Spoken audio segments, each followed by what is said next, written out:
واقعہ کربلا اس سے ریلیٹڈ نہیں ہے کہ جی ان کے اوپر پانی بند ہو گیا، ان کے اوپر ظلم ہوا، کتنے بندے شہید ہوئے، یہ سیکنڈری چیز ہے.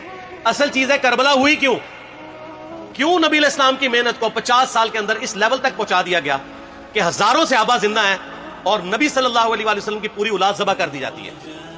ہم تو یہ کہہ نہیں رہے کہ کیسے ذبح کیا انہوں نے، آری چلائی تھی یا تلوار چلائی تھی. یہ تو واقعہ کربلا تو سب کو پتہ ہے، ان کی شہادت بھی سب کو پتہ ہے. جامعہ ترمذی میں حدیث ہے حسن و حسین جنتی نوجوانوں کے سردار ہیں اور ان کی والدہ جو ہے وہ جنتی عورتوں کی سردار ہیں. اور المستدل علاقے میں حدیث ہے حسن و حسین جنتی نوجوانوں کے سردار ہیں اور ان کے والد ان سے بھی بہتر ہیں. تو یہ تو ڈیفینٹ حدیثیں ہیں، یہ تاریخ تو نہیں ہے، نبی علیہ السلام کے فرامین ہیں. تو ان کی موجودگی میں ان کے ساتھ یہ کچھ کیا جائے تو ہم نٹی گریٹیز میں نہیں پڑھتے، ہم اس تھیم کے اوپر کہ یہ کون سی چیز تھی جس نے خلافت راشدہ کو ملوکیت میں بدل دیا، ہم اس تھیم کے اوپر بات کرتے ہیں. ہم کہتے ہیں چھوڑ دیں، بندے ہندے چھوڑیں. الٹیمیٹلی کیا نکلا ہے، کس کی وجہ سے ہوا ہے، وہ تو حدیث کی کتابوں میں موجود ہے. ہم کب کہہ رہے ہیں خفیہ کیمرے لگا گئے جی کس نے گولی پہلا تیر کس نے چلایا، یہ وہ. ہم تو بتا رہے ہیں کس کے دور حکومت میں ہوا اور ان کا اپنا کردار کیا تھا، اس کو کس طریقے سے لا کے تخت پہ بٹھایا گیا. وہ ساری کی ساری چیزیں تو سامنے ہیں، وہ تاریخ کی کتابیں نہیں ہیں، حدیث کی کتابیں ہیں. اگر آپ کہتے ہیں کہ بخاری مسلم سے ہم نے صرف رفع الیدین کی حدیثیں لینی ہیں یا ایمانیات کی حدیثیں لینی ہے اور باقی جو بخاری اور مسلم میں آل امیہ کی بدماشیوں کو ننگا کیا گیا ہے وہ ہم نے نہیں لینی ہے، تو سر پھر آپ اپنے آپ کو کلیئر کٹ، پھر ہم آپ سے واقعہ کربلا نہیں ڈسکس کریں گے، حجیت حدیث پہ بات کریں گے.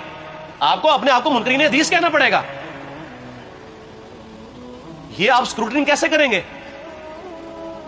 اس سے بڑی بات مجھے یہ بتائیں کہ عظمت صحابہ بڑی چیز ہے یا عظمت محمد رسول اللہ صلی اللہ علیہ وسلم؟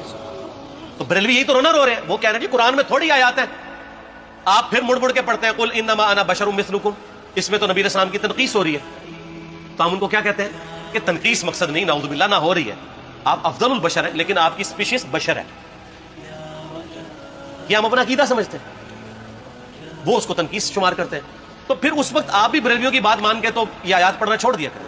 آپ کہتے ہیں نہیں آیات ہے کیوں نہ بیان کریں، تو ہم بھی کہتے ہیں احادیث ہے کیوں نہ بیان کریں کہ صحیح بخاری میں حدیث ہے 2812 عمار کو ایک باغی جماعت قتل کرے گی، وہ جماعت دوزخ کی طرف بلا رہی ہوگی اور عمار ان کو اللہ اور جنت کی طرف بلا رہا ہوگا.